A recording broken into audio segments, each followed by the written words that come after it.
If there is one element that underpins every successful relationship, it is emotional awareness, the ability to recognize, understand, and manage your own feelings before attempting to navigate someone else's. It sounds simple, almost obvious, but in practice it is profoundly difficult. Most of us enter relationships thinking that love itself will be enough. We assume that passion, attraction, and shared interests can carry us through conflict and uncertainty. But the truth is that love without emotional awareness is fragile. It is reactive, unpredictable, and ultimately unsustainable. Emotional awareness begins with self-reflection. It asks you to pause and examine what you are feeling in real time, to name it without judgment, and to understand its origin. Anger, for example, is rarely about the moment at hand. Often it is rooted in fear, disappointment, or a sense of vulnerability that has been triggered. Anxiety may feel like a response to a partner's behavior, but in reality it may be a reflection of your own past experiences, unmet needs, or insecurities. When you learn to distinguish between what belongs to you and what belongs to the other person, you create the capacity to respond thoughtfully rather than react impulsively. And this is critical because most relational damage is caused not by what happens, but by how we respond to it. A partner forgets an anniversary, or cancels plans, or says something thoughtless. And without awareness, we interpret the event as a personal attack. We lash out, withdraw, or stew in resentment. The cycle feeds on itself because our reactions trigger defensiveness, which in turn confirms our negative assumptions, and suddenly, a minor incident becomes a source of lasting conflict. Emotional awareness interrupts this cycle. It allows you to recognize, even in the heat of the moment, what is truly driving your feelings, and to choose a response that preserves connection rather than destroying it.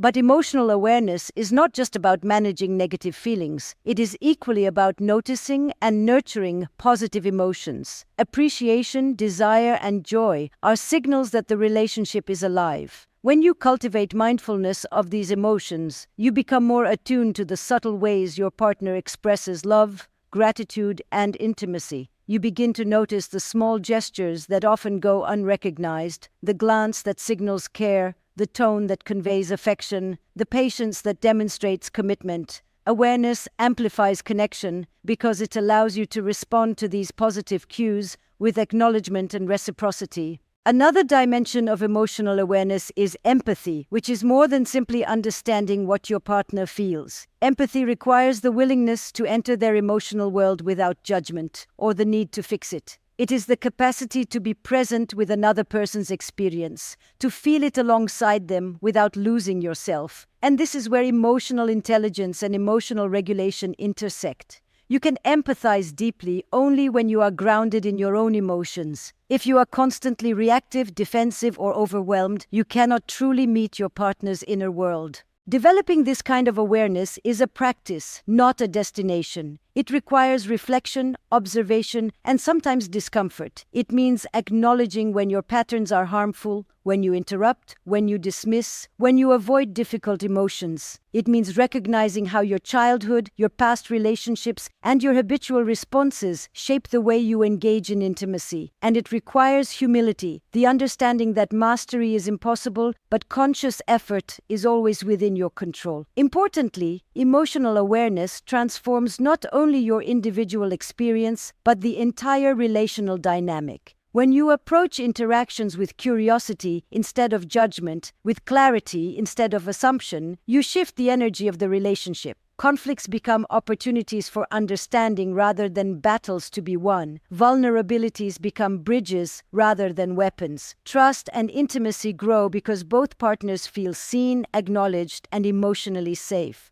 There is also a philosophical dimension here. Emotional awareness is, at its core, a practice of presence. It is the conscious decision to inhabit your own life fully, to feel it deeply, and to bring that full presence into your relationship. To love someone without awareness is to project your unexamined fears and desires onto them. To love with awareness is to engage in the deliberate, courageous act of meeting another human being, not as a reflection of yourself, but as a whole person, with their own inner world. And this is the power of emotional awareness. It transforms relationships from a transactional exchange into a living, evolving connection.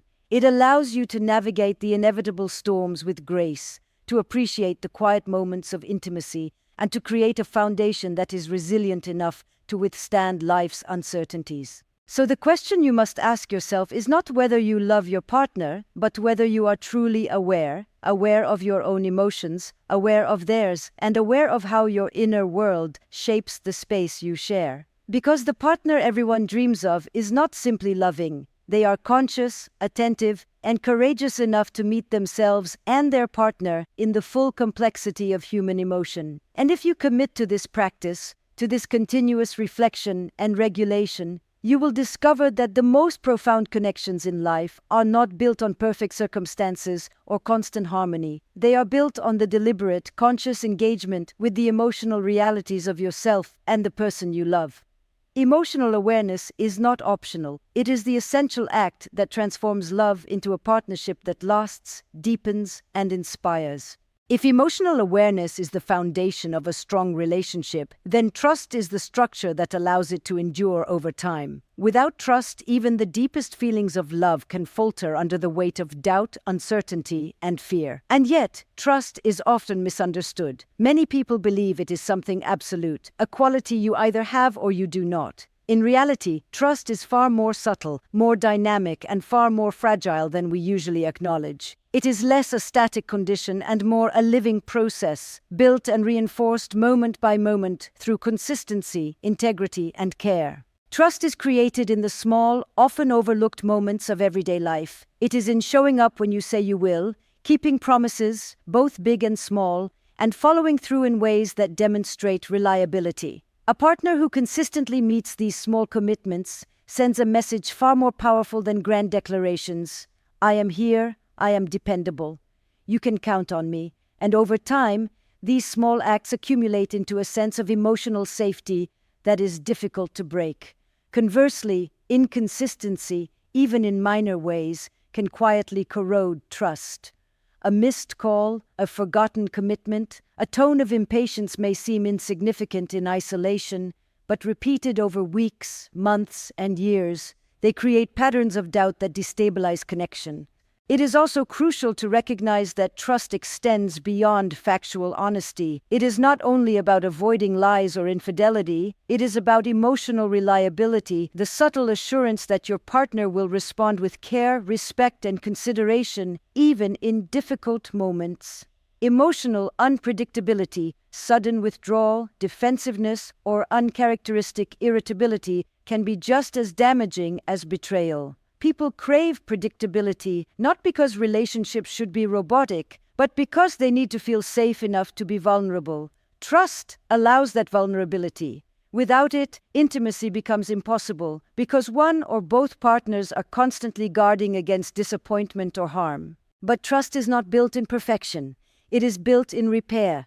Every relationship experiences moments of rupture, misunderstandings, disappointments, even mistakes that hurt. What differentiates resilient relationships is how these moments are handled. Repair is an act of trust. It says, I acknowledge the harm, I take responsibility, and I will work to restore our connection. Repair requires humility, honesty, and courage, and it reinforces trust, even as it tests it. In fact, a relationship that never experiences difficulty may appear harmonious, but it often lacks the depth that trust earned through repair provides. The ability to recover from a breach, whether small or significant, is what solidifies the emotional architecture of a partnership. There is also a profound philosophical aspect to trust. It always involves risk. You can never fully control another person or guarantee that they will never hurt you, intentionally or unintentionally. To trust is to embrace vulnerability with awareness, to accept uncertainty while choosing connection over fear. And this willingness to remain open in the face of uncertainty is one of the most courageous acts in human life. It requires self-confidence, emotional maturity, and an understanding that the alternative, emotional withdrawal, limits love and prevents growth. Trust is reciprocal, but it cannot be demanded. You cannot compel another person to trust you through words alone. It is earned, embodied, and demonstrated repeatedly over time. Every interaction, every decision, every moment of accountability contributes to or diminishes the foundation of trust. And the paradox is this: the more you invest in building trust, the less you need to consciously monitor it. It becomes a quiet, stabilizing force, one that allows the relationship to flourish without constant fear or anxiety. Moreover, trust shapes not only the present, but the future of the relationship. When trust is strong, both partners are freer to explore, grow, and be vulnerable. Desire and intimacy thrive because individuals feel safe enough to reveal their authentic selves, without fear of judgment or rejection. On the other hand, when trust is fractured, even slightly, energy that could be devoted to connection is diverted to defense and vigilance. Doubt becomes a silent antagonist, slowly eroding intimacy even when affection and love remain. Ultimately, becoming the partner who inspires trust is a practice, not a perfection. It requires consistent attention to your words and actions, accountability for your mistakes, and a commitment to repair when harm occurs. It requires mindfulness of the subtle ways that inconsistency can affect your partner and the courage to confront your own vulnerabilities openly. Above all, it requires the understanding that trust is the lifeblood of intimacy, the scaffolding that supports desire, connection, and emotional safety. So ask yourself, are your actions building trust, or are they quietly eroding it? Are you reliable not only when it is convenient, but also when it is difficult? Because in the end, relationships are not sustained by what you say, but by what you consistently do. Trust is not a gift to be given lightly. It is a responsibility to be earned, moment by moment, choice by choice. If trust forms the foundation of a lasting relationship, then communication is the bridge that makes it visible, tangible, and alive. And yet, communication is one of the most misunderstood elements in intimacy. People often assume that simply speaking, or even speaking the truth, is enough. But words alone rarely create connection. True communication is a deliberate, conscious practice. It is the art of expressing yourself clearly, listening deeply, and creating understanding between two separate, complex minds. Most of us communicate from a place of habit, impulse, or reaction. Something happens, a disagreement, a disappointment, a misunderstanding, and our first instinct is to defend ourselves, explain, or assert our perspective.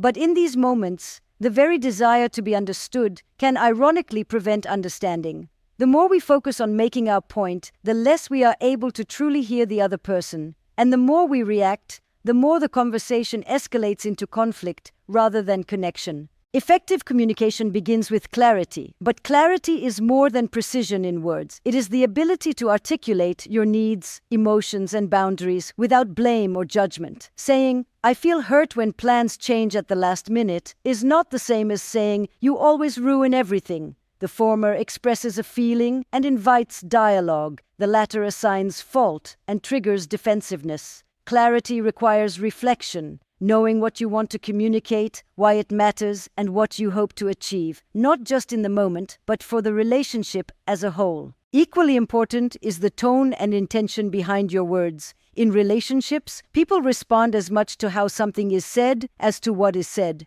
A critique delivered with care can be received as concern. The same words delivered harshly become an attack. Emotional context is inseparable from verbal content. When communication carries respect, curiosity, and care, even difficult truths can be shared without eroding connection. Listening is the other side of this equation. But listening in a relationship is rarely passive. It is an active, deliberate act that requires suspending your own judgments, assumptions, and immediate desire to respond. To truly listen is to step into your partner's perspective, to attempt to understand not only the words, but the emotions, the fears, and the hopes behind them. And this kind of listening demands patience, empathy, and self-regulation. Because in intimate relationships, the words we hear often trigger our own insecurities, yet effective communication asks us to set aside our triggers long enough to see the other person clearly. There is also a distinction between listening to understand and listening to agree. Empathy does not require that you share your partner's perspective or adopt their conclusion. It requires only that you acknowledge the validity of their experience and allow them to be seen. This alone reduces defensiveness, deepens trust, and creates the emotional safety necessary for real intimacy. When a partner feels truly heard, they are more likely to meet you with openness rather than resistance. Communication is also about timing and intention. Not every conversation can or should occur in the heat of the moment. Emotional regulation, returning to your own center before speaking, ensures that what you communicate builds rather than erodes connection. Pausing to ask, what am I really feeling? What do I want to convey? How can I say it in a way that strengthens the relationship, transforms ordinary interactions into acts of connection and care? Avoidance is the counterpoint to communication. Many people avoid difficult conversations out of fear of conflict, fear of rejection, fear of upsetting the other person. But what is left unspoken does not disappear. It festers, grows, and eventually manifests in withdrawal, resentment, or subtle behaviors that destabilize intimacy. Avoidance may create a temporary illusion of harmony, but it ultimately undermines trust and emotional safety. Courageous communication, by contrast, engages the difficult, uncomfortable, or vulnerable topics in a way that fosters understanding rather than discord. It is also vital to remember that communication is not solely about problem solving, it is about connection. Expressions of appreciation, curiosity, desire, and joy are equally important. Relationships suffer as much from what is unsaid in ordinary moments as from what is mishandled in moments of conflict. Affection that is acknowledged, gratitude that is expressed, curiosity that is pursued, all of these create an emotional landscape in which intimacy can thrive. Communication, at its core, is a deliberate act of relational responsibility. It requires attention to patterns, mindfulness of emotional triggers, and ongoing refinement. It is not about perfection, nor about never making mistakes. It is about intention, the willingness to choose understanding over defensiveness, clarity over assumption, and connection over victory. So the question is not simply whether you are speaking to your partner, but whether your words and your presence are building bridges or walls. Because in the end, the partner everyone dreams of is not merely someone who loves, desires, or appreciates. They are someone who communicates with presence, clarity, and care, creating a space where both people can be fully seen and fully understood. Communication is not a skill to be perfected. It is a practice to be lived, moment by moment, word by word, with curiosity, courage, and care. If emotional awareness lays the foundation, trust builds the structure, and communication creates the bridge, then growth is what ensures the relationship does not stagnate, collapse under familiarity, or quietly wither into complacency. Because human beings are not static, they evolve. They learn, change, and discover new dimensions of themselves over time. And the relationships that survive, even thrive, are the ones that can expand alongside this growth rather than resist it. Growth begins with the self. To be a great partner, you must first be willing to examine your own patterns, behaviors, and emotional landscape. This is not about perfection or self-optimization in a superficial sense. It is about awareness and honesty. It is about asking yourself the difficult questions. Where do I withdraw in intimacy? Where do I react defensively? What fears or insecurities am I projecting onto my partner? Without this internal examination, unresolved patterns inevitably seep into the relationship, often creating conflict, misunderstanding, or distance. Personal growth is not linear. There will be setbacks, moments of regression, and areas where change comes slowly, if at all. What matters is intention, the commitment to engage with oneself continuously. When both partners pursue growth individually, they bring a richer, more grounded self into the shared space. They bring curiosity, adaptability, and the capacity to navigate complexity with grace. They are less reactive, more resilient, and more capable of sustaining intimacy even when life introduces challenges. But growth is not purely individual, it is relational. No one grows in isolation, and no relationship survives if only one partner is evolving. A relationship is a living system, and when one person changes, the entire dynamic shifts. This requires flexibility and openness. Growth can be unsettling. Your partner may develop new perspectives, pursue new passions, or take emotional leaps that challenge the existing balance. It can feel threatening if approached with rigidity or insecurity. Yet this discomfort is not a sign of failure. It is a signal of potential transformation. To support growth in a partner is to embrace curiosity over control, to welcome their evolution without fear, and to engage with it collaboratively. Supporting each other's growth requires a delicate balance of independence and interdependence. Too much independence, and the relationship fragments. Too much interdependence, and it stifles personal development. The partner everyone dreams of is someone who can navigate this balance. Someone who cultivates their own sense of identity, purpose, and passion while remaining connected, responsive, and committed to the shared journey. They are present, yet they allow space for the other person to flourish. They celebrate achievements without envy and create an environment where curiosity, exploration, and experimentation are safe and encouraged. Novelty and shared exploration are essential components of relational growth. Desire and intimacy thrive when the relationship continues to introduce elements of discovery, play, and adventure. This does not necessarily mean grand gestures or dramatic life changes. It can be as simple as trying something new together, exploring shared interests, or engaging in conversations that challenge your assumptions. When relationships become routine, predictability can erode desire. Growth reintroduces a sense of wonder and vitality by ensuring that the relational space is dynamic rather than static. Growth also requires patience and compassion. As individuals evolve, there will be moments of friction, misunderstanding, or insecurity. You may feel uncertain about your place or your partner's intentions. This is natural. What distinguishes enduring partnerships is not the absence of tension, but the willingness to navigate these tensions with grace and curiosity rather than fear or reactivity. Growth demands dialogue, reflection, and mutual support. It asks both partners to hold space for discomfort, to confront the unknown together, and to co-create a trajectory that honors both individuality and intimacy. There is a profound philosophical dimension to growth in relationships. To grow together is to embrace impermanence, not in the sense of letting go, but in the sense of recognizing that life, people, and love are constantly changing.